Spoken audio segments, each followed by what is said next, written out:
Hey guys, it's time for a legal tip. Things we need to know. These are things that I am seeing more and more that real estate agents know about early and they're not letting the lender know or the closing attorney know, and it's causing delay. So we want to make sure your closing doesn't get delayed. So here are 5 things that I think that real estate agents sometimes know and don't realize they need to share this information as soon as possible. Number 1 is a title issue. If you have any indication that there is a title issue involved in the transaction, immediately let the closing attorney know. Don't wait for them to get their title work back and find it. Go ahead and let them know so they can go ahead and start working. So common things that we can see a lot. If your seller's getting ready to go into foreclosure or is in foreclosure, that's an issue. If there's a bankruptcy, if the property being sold has a tax deed involved in that, that needs to be dealt with. If there's a mobile home on the property that may or may not have had its title detitled. So those are some of the main common issues we see that people aren't letting us know, boat slip issues or other things. So as soon as you find out or have any knowledge of a title issue, please let the attorney know as soon as possible. Number 2, survey issues. If your client has told you that they think their deck is over the property line, or maybe that shed's over the property line, or hey, the fence is 8 feet inside the property, those are things that would show up on a survey. Go ahead and let us know so we can pull the survey of record early and see if we can see those things. If not, we might have to order a survey, and you don't want your closing delayed for a survey. Remember, if you're busy, I guarantee you the appraiser, the surveyor, everybody's busy. So we want to give the survey company plenty of time to get that survey done and back to us.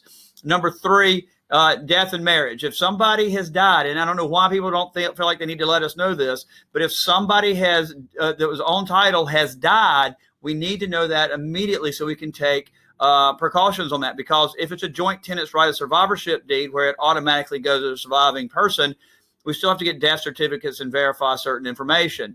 Oftentimes they don't have that. If they've owned the property for many years, we used not to do joint tenants right of survivorship deeds very often. So it can be very easy that somebody doesn't have that, and then the estate's going to have to be probated. I've literally had people not show up to closing, and you ask where they are, and they're like, oh, they passed away 5 years ago. That's got to be handled. Same thing with marriage. If somebody's gotten married, we need to know that, because that brings us to number 4, which is name changes.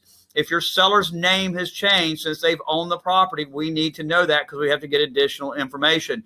We got to change the settlement statement. So if Jane Smith became Jane Jones, and if on her deed it's Jane Smith, I've got to go and change it to say Jane Smith, now known as Jane Jones. I've got to add that to all the documents, and you don't want your client sitting here while we are doing that. And the last thing, the most important thing, I am seeing this quite a bit. Commissions aren't always the same. They should never have been in the first place, but there's a vast variety of commissions all over the place. The closing attorney needs to know as soon as possible. We're finding out at the closing table that, it's not 3%, it's 2.5%, or it's 2% to the selling agent or seller's agent and 3% to the buyer's agent. Whatever your commission is, immediately let your closing attorney know so they can get that on the HUD, because if they have to change it, remember, they got to change the HUD, they got to change the CD, and that just delays closing and delays funding for you. So 5 things that if you'll let us know, let your lender know, I think it'll stop your closings from getting delayed, and it'll keep you right on time. Hope everybody has a great weekend, and come see us. Don't forget my podcast is linked below. This week is phenomenal. It's on the 15 exemptions from the seller disclosure, but it also talks about the ones that people think are exempt that truly are not. And so it's a good quick listen. If everybody listens to it, I think you'll get a lot of valuable information. Thank you so much, guys.